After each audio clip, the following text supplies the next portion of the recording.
Waterfall, the CCW podcast. Hello and welcome to Waterfall. It's the water saving podcast brought to you by CCW, that's the Consumer Council for Water. Waterfall is all about saving water, saving money, protecting the environment and combating climate change. And that is the topic of today's episode.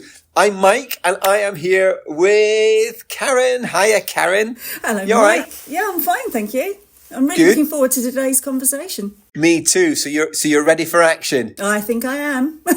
Great. We do have a internationally renowned climate scientist, Professor Allan, coming up, and he is a specialist in the water cycle. So fascinating stuff coming up from the good professor. Now, before we get into that, Karen, can you just remind people how they can get in touch with the show? Yes, you can email us at podcast@ccwater.org.uk. Fantastic. So, as we said, climate change and water is the focus of today. There's some great stuff coming up. So let's just bring on the guests. This podcast is brought to you by CCW, the voice for water consumers. So it's brilliant to welcome Professor Richard Allan to Waterfall. Hi, Rich. How are you? Yeah, not too bad. Thanks, Mike. So obviously you're here with Karen, who is the co-host of Waterfall. Karen's our water resource guru, but I think she's probably a bit of a fraudster when she's in the presence of someone who actually knows what they're talking about. Karen, is that true? Yes, I will definitely be deferring to Richard in this one. Good. Okay, so let's start at the very beginning. So you are a professor in climate science. Now that's quite a broad field. So what's your specialism within that? Yeah, so I work at the University of Reading and for the National Centre for Earth Observation. And I specialise, I guess, in changes in the water cycle is one aspect. And another aspect, which is doesn't appear immediately relevant, is the Earth's energy budget. But that's what's kind of driving the climate change in the first place and causing the water cycle to change. So those are my two kind of main areas of focus. I'm having horrible flashbacks now, Rich. Now that you've mentioned the Earth's energy budget to like lectures I was doing like 25, 30 years ago. So you have been working in this field for this must be your third decade? Yeah. I mean, I remember meeting you, Mike, back in the mid 1990s when we were in the meteorology department at the University of Reading. So yeah, I mean, I did my PhD, then I worked for the Met Office for a few years, and came back to Reading, and yeah. So those scary lectures you're talking about, I sometimes have to give these now. So yeah. Well, that's even more scary thought. Wow, we've all grown up. But what got you into it in the first place? Well, I was really interested in the weather, but particularly because we had a really snowy winter in the winter of 81, 82, just showing how old I am. And that kind of got me interested in weather forecasting. And then I got interested in climate change through that, and why we had glacial cycles going back 20,000 years. And then, obviously the greenhouse effect was becoming a big thing in the 1980s. Acid rain was also a big thing back then because of the sulfate aerosol pollution. But I really got kind of focused into, that greenhouse gases are causing the planet to heat up. And it's over time that's evolved into understanding the kind of some of the impacts that are associated with that, which particularly impact through the water cycle. So more intense wet events and more severe dry events, but also more severe hot events. So that kind of got me into the path that I was going on, I suppose. Yes, this is one of the things we say actually on Waterfall quite a bit. Well, Karen says it and I just smile and agree. But water is the medium through which most people will experience climate change, which is basically what you've just said, isn't it? Water is something that's very tangible in people's lives in so many different ways. And obviously we would say this, but it is absolutely fascinating. I'm interested in the fact that because you've been doing this for quite a while, you must have seen changes happening in real life that were then predicted back in the day. Is that, I remember in the 90s, people were predicting stuff and some people were saying, oh, wow, that's quite scary. And other people going, oh, it will never happen. But we're now seeing stuff. Does that verified by the science? Yeah. So, it's obviously we've built up a huge amount of knowledge about climate change in the past, current changes. And and then putting all the physics, all the lines of evidence that we have. For example, I work on the Intergovernmental Panel on climate change, and that's where we bring in all lines of evidence to understand, what are going to be the consequences for future climate change. And I suppose going way back to, the beginning of my career when the IPCC was started, they were already laying the foundations for what would happen in the future, and the fact that a warming planet would mean more moisture in the atmosphere, and that would then mean that when you have heavy rainfall events, they'll be even more intense. So the kind of groundwork was already laid down there, but the evidence has progressively been building up over time, and in some cases it's completely supporting what were the predictions back then, but in some cases it's actually surpassing.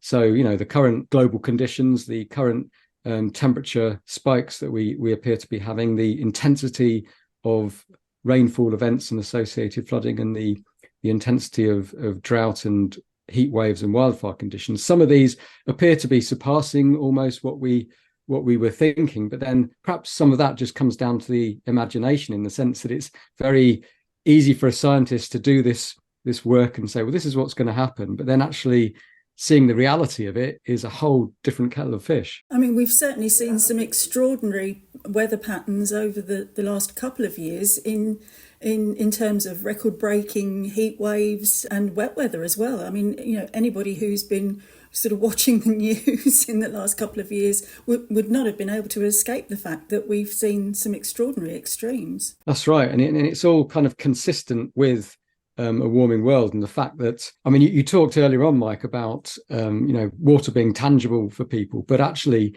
most of the water that's around us is well, unless you're in the sea, is in the atmosphere, and it's invisible. You can't see it.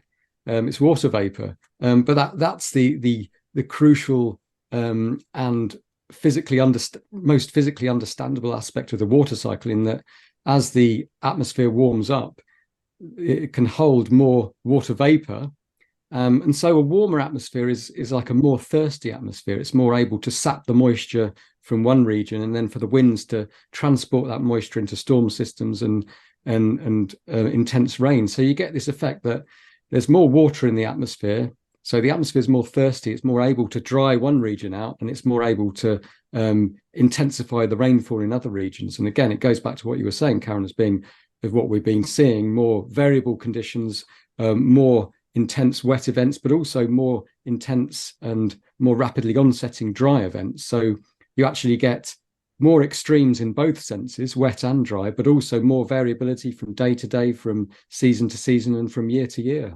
And do we see that in the UK? Because often we talk about climate change and it's talked about global models and in that sense, but actually are these impacts that you've just outlined in terms of the intensity, are we seeing that here in the UK? Yeah, I mean, it's a difficult question when you're going on to much smaller scales. And of course, in the UK, we think of ourselves as, quite important, but actually we're a little speck on the map. We're a little pixel. So it becomes more challenging looking at a very local scale, because of course you're susceptible to the fickle nature of weather patterns, and whether the wet part of the circulation is over you in 1 month or it's moved away from you in the next month. But we are certainly seeing an intensification of heavy rainfall events, so that there has been quite a bit of research done on that. But you really have to look a little bit more broadly into larger regions to kind of really see the patterns jumping out. And so the IPCC has shown, many large area regions are showing already an intensification of heavy rainfall events, but also the intensification of agricultural drought events over many regions, and many of those regions are coinciding, so you're getting wetter events and drier events. But going back to the UK, I mean, of course, we can all see in a more subjective sense that over the last couple of years we have seen what appears to be consistent with this more variability. We've seen very wet periods interspersed with very dry periods and very hot periods. So I think we have seen, at least subjectively in the UK over recent years, these swings between wet and dry becoming wilder. I mean, it was really quite significant in 2022 that we actually broke into the 40-degree temperature range. I think that really was a bit of a stark reminder to everybody who'd been speculating about whether this was, in fact, the climate changing in our lifetime, so to speak. And obviously, it's more obvious to go from, well, we're emitting greenhouse gases into the atmosphere. That's trapping more infrared radiation and heating the planet up. But actually, water is involved in how much the planet heats up, in that the warmer, more moist atmosphere acts as an amplifying feedback loop that enhances the warming, makes the warming larger. But it actually goes in both directions. So if the climate cools, water vapor acts to amplify that cooling as well. But at the moment, water vapor is both involved in amplifying the warming that we're getting from putting more greenhouse gases into the atmosphere, as well as making the extremes, which are the result of the warming, more intense.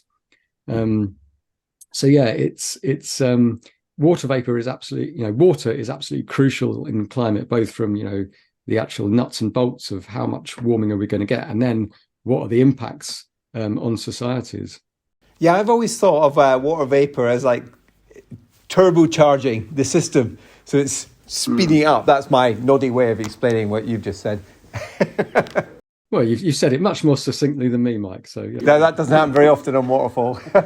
You're obviously a climate scientist that's working on the kind of looking at the atmosphere, how it all works, how it all fits together.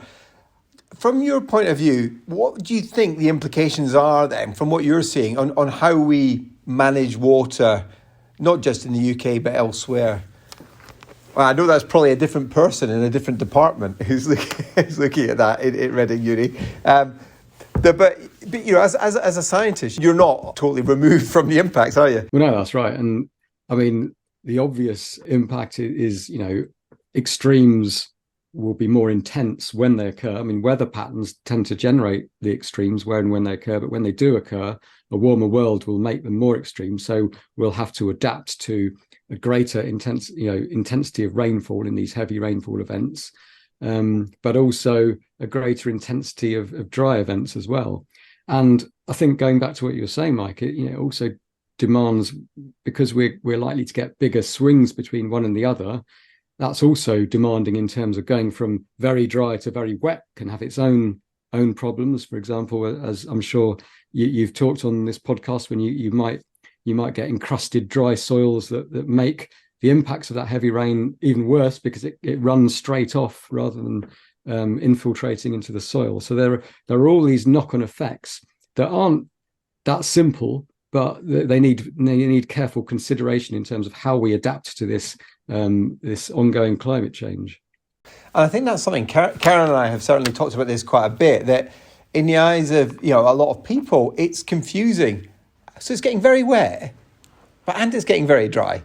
So I'm being told to be careful about my water, but there appears to be tons of it, and there's an apparent contradiction in there, which does make communicating some of this stuff quite difficult. From your point of view, as a scientist, has the challenge of communicating this got easier over the years, or has it just become a complete morass of issues?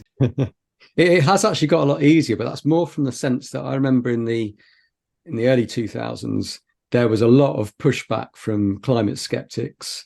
I can remember being invited to give what seemed to be a fairly harmless outreach talk at a school in West Berkshire on their Environment Day. The teacher obviously was a bit of a climate skeptic, and he had invited along, I don't know if you remember, Christopher Monckton, who actually worked in Margaret Thatcher's government, but then became this big kind of climate skeptic kind of figure. And so he was there basically just rubbishing and undermining everything I said. And so, there were these issues that you had back then that the whole basis of your career was questioned by people that had other interests. Like, for example, they might have had vested interests in being able to emit lots of carbon dioxide into the atmosphere. So it has got easier in a communication sense from back then, because I think the science is so overwhelming. It's so clear now that humans are causing practically all of the warming that we're already seeing, and a whole lot more warming that we're going to get in the future. And we've got to act rapidly and massively to cut greenhouse gas emissions. Otherwise, these extremes of wet and dry are just going to become worse and worse. And I mean, going to your first point, how do you communicate that it's going to get wetter and drier? I mean, it is a challenge, but I mean, I think, people get it. They can see that when we get, just the right amount of water, things tick along quite nicely. But if you get too much at once or too little over an extended period, then you very rapidly come into, a situation where it's difficult to manage that large amount or that lack of amount of water at any one time. So I think, people do get it. Once you explain the physics behind it, I think it's reasonable for people to get it. I mean, people I've spoken to, I think, it's not beyond people. We're us scientists like to think we're all extremely clever, but we're not. We're just people, good at one particular thing. And all that it takes is things like this podcast, explaining things and having a chat about things. I think it gets the message across usually. What would you like Waterfall to cover next? Send your water-saving topics to podcast@ccwater.org.uk. It's finding the space, isn't it, to have that conversation sometimes is difficult because people want things in a very short soundbite, but actually having the space to explain it can be wetter and can be drier. And by the way, that has implications to what we do in our lives, really matters. And one of the themes we have on Waterfall is that actually some of the things we need to change in our lives are actually very, very easy, but very important, but very easy to do. So like cutting down on your water use, for example. I can't help but bite on the point about climate skeptics, because I always find it laughable that there was this notion that there was some great conspiracy among scientists that they were all colluding. When I was part of that, they were working in the Met Office at the time, all colluding to invent this thing called climate change.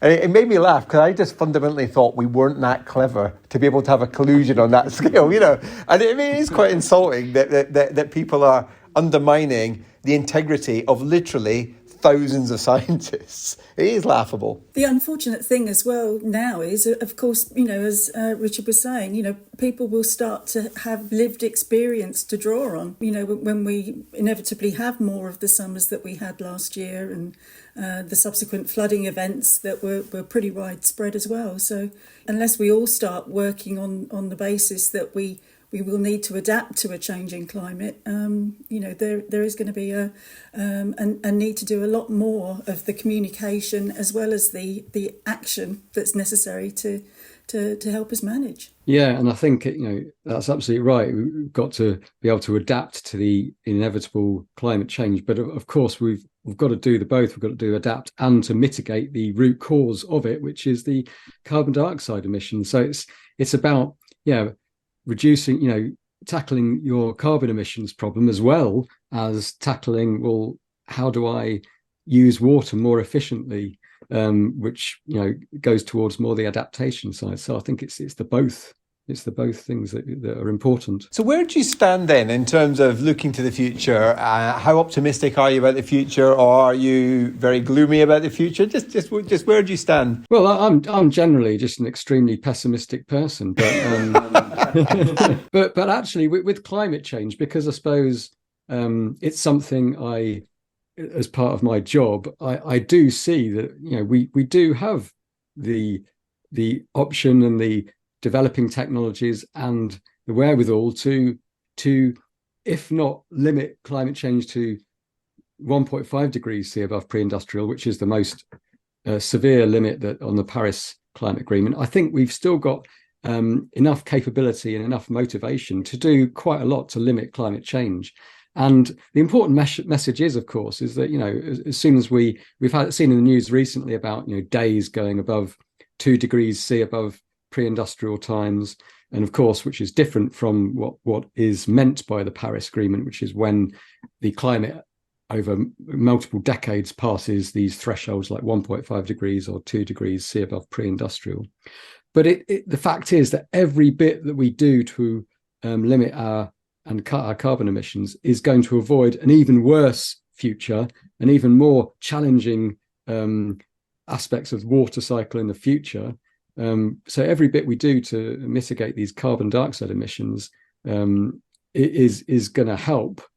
And it's not a matter of saying, well, if we go above 2 degrees C, we're that's it, we give up. We've got to keep working. And the way I see it, it's obviously governments are crucial.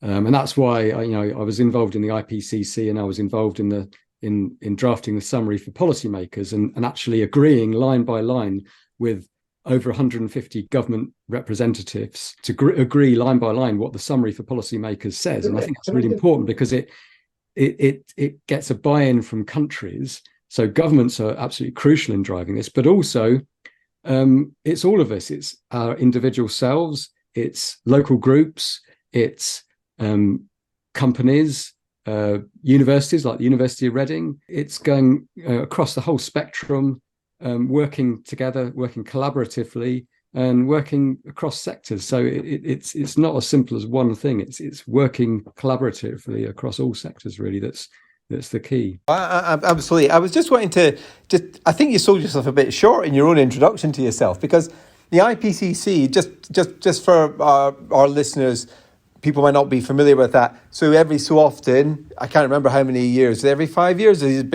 every something like that, yeah. There's these big, giant global reports done on the state of the climate and what needs to be done about it. So you've been involved in writing these reports. It's like the Premier League of reports, right? The IPCC. This is like a massive thing. So you've been helping to put certain parts of this together. Just to say a little bit more about what the IPCC is. Yeah, so it was set up in the late 80s or early 90s by the United Nations Framework Convention on Climate Change to work out what the state of the art in the science was in climate change. And it's not just on global warming, it's on the whole broad subject of climate change, going back deep into the past, looking at current observations, and bringing in all lines of evidence, including simulations to project what may happen in the future, and then to look at adaptation options and look at mitigation options. So how do we reduce our carbon emissions? So, my role was in the physical science basis. So there's 3 sections: the physical science basis, the kind of impacts and adaptation, and the mitigation. So I was involved in the physical science basis. So there's been 6 major assessment reports since the 1991. So I've been involved in, I think, three of them. But this time, the 6th assessment report, which was published in 2021, I was a lead author for the first time, which was a lot of work. That's a big deal, right? Yeah, and it was quite stressful as well, because you have lots of huge amounts of meetings, and you're not paid for it. It's just part of your job. And of course, we had to then all go online in the middle of this. But the great thing about it is that it's all kind of leads in essentially to these important documents like the technical summary and the summary for policymakers, which is something that countries, policymakers, the governments can deal with, and they kind of can buy into, essentially, by agreeing line by line. And so then they're held accountable, essentially, that they know what the science is, they know what the likely consequences of increasing greenhouse gases is, and therefore they know what adaptation and mitigation options are going to be essential. So yeah, it's a lot of work, but it's ultimately, I think it's a crucial part of getting the government buy-in that is needed to drive forward policies to limit climate change. Yeah, so no excuses for inaction there, because if it's laid out in this report what needs to be done, not just in terms of here's the science, but actually what practical steps can be taken to help deal with it, both in terms of, as you say, reducing your emissions and taking steps to cope with changes in climate. So yeah, no, brilliant work there. And, you should be recognised for this. Sir Richard Allan, sounds good, of White Knights. That's got a certain ring to it. Well, yeah, just put the application in, Mike, thanks. Oh well, yeah, okay. We'll see what we can do. I'd love it if I had any kind of power like that. Rich, we're running out of time, unfortunately, because this is fascinating stuff, and you're a big deal, Sir Richard. We do ask all our guests on Waterfall a very important question, isn't that right, Karen? Well, we do, but I wonder whether we should sort of open it up a little bit more as we've got Richard with us, because we normally ask our guests what their daily water use is and whether there is anything that they do particularly that results in their low water use as such, so anything they could recommend as a water efficiency measure. But I also wonder whether perhaps there's anything particular that you do to reduce your carbon footprint. I mean, yeah, in terms of limiting water use, I mean, see, luckily I haven't got much hair, so my showers are substantially shorter than the other members in the household. We do actually, so there's 3 of us in the house. We use about 70 cubic meters of water a year. That question is basically just catch out the participants to see if they've been watching previous episodes of The Waterfall, isn't it? Yeah, absolutely. So I check my water bill. But I mean, it's a good question. What do you do to limit your water usage? Because I can remember, was it in 2022 or certainly recently, there were drought conditions. So obviously we had bans on hose pipes, but then there were also, how do I water my garden? So then you'd collect stuff in the sink that wasn't full of detergent, of course, but stuff that, just rinsing stuff, use that. Obviously we had water butts and stuff like that. So, you got into the mode of conserving water, which actually in some parts of the world, even in the United States, parts of the dry parts of the United States, they already do. They're already trying to conserve water in that way. In terms of carbon emissions, I mean, I avoid flying because I think that's the single worst thing you can do for your personal carbon emissions. So as part of the IPCC, I did end up taking 2 flights. But these days, it's you can get to Western Europe easily by train. I do that. I choose not to go to meetings in the favour of younger scientists who need to build up their networks. It's more a priority for them taking flights. I've stopped eating meat back in 2013, although that didn't go down too well with my family. So we did have a compromise. So I ate fish and eggs, but I don't eat dairy or meat. So that's another thing you can do to reduce your personal carbon emissions. Luckily for us, we had a bit of money in the overpayment fund for the mortgage. So we spent out on solar panels, battery, car charger. We traded our Volkswagen in for a Hyundai electric car. So those are things, some people say, well, it's too expensive getting an electric car. Yeah, it is if you get a really good one. If you get a kind of fairly bog standard one, you can do it. So, those kind of things. But I think the thing we do struggle with is using less, because we've really got to all use less stuff. It's so easy to buy stuff from Amazon. That's, I think, where it is a problem, where it's too easy to get hold of stuff, and the embedded carbon in the stuff you buy is a huge thing. So both challenging, water use and carbon use. They're both challenging problems. Very good. Really interesting. Thank you. There are really practical stuff there as well, actually. And that was music to Karen's ears about your reusing your water in your sink and your water butt. But do you mulch? That's the key question. I need some tips on mulching. Karen will give you some top tips on mulching if you want. No, I need some tips on mulching. Well, we've got episodes on this, right? So mulch and do about nothing is probably one of our best episode titles. So you should check that one out. Rich, it's been a real pleasure having you on. I feel like we've been, completely out-boffined by a proper expert. So, that's... Absolutely. So, yeah, just thank you for coming on. And, come back if you've got new, latest scientific developments. Once you've solved climate change, come back and tell us about it. No, but thank you.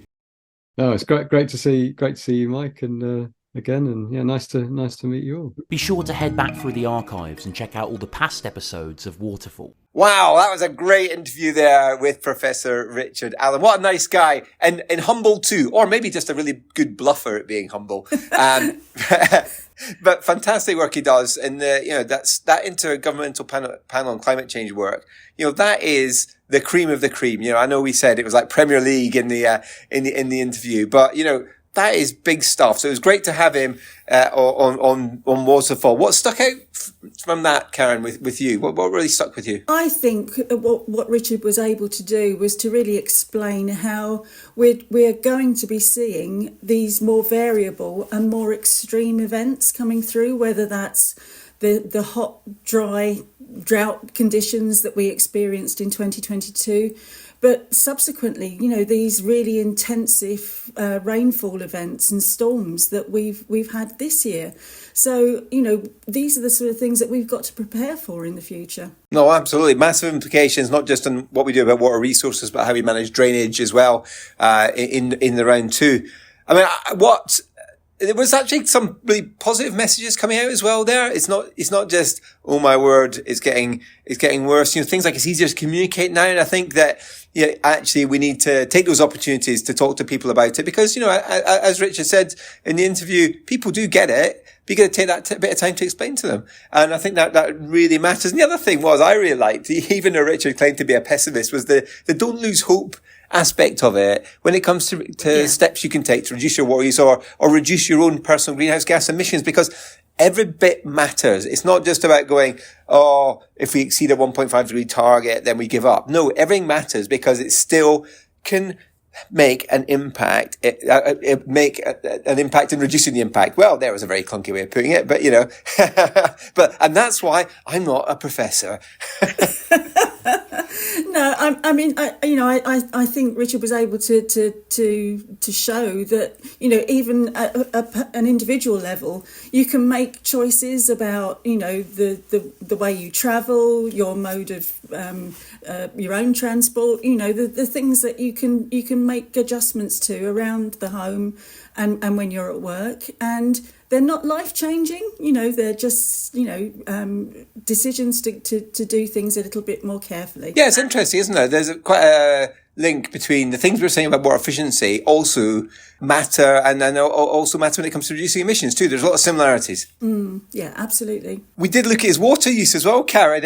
I know Richard quoted it in cubic meters a year, but that works out. We've done a little math. That's 64 litres per person per day in the Professor Allan's household, or should we say Sir Richard Allan of White Knight's household. But that's pretty impressive. I can't recall, Karen, whether that's more or less than yours, because you're the benchmark now. I think I come in the sort of top 50 litres. Oh, look at you, showing off again. Yeah, so I think I've just pipped him at the post there. Well, more on that in a future episode. But look, we've run out of time. I think that was a really insightful interview from Rich. It was great. It was great to hear from him. Yeah, absolutely. And as I say, lots of encouraging things to take away from that interview as well. Okay, look, so before we go, let's just remind our listeners how they can get in touch. And we do love hearing from you. You can email us at podcast@ccwater.org.uk. So that's it. It's goodbye from me, Mike. And it's goodbye from me, Karen.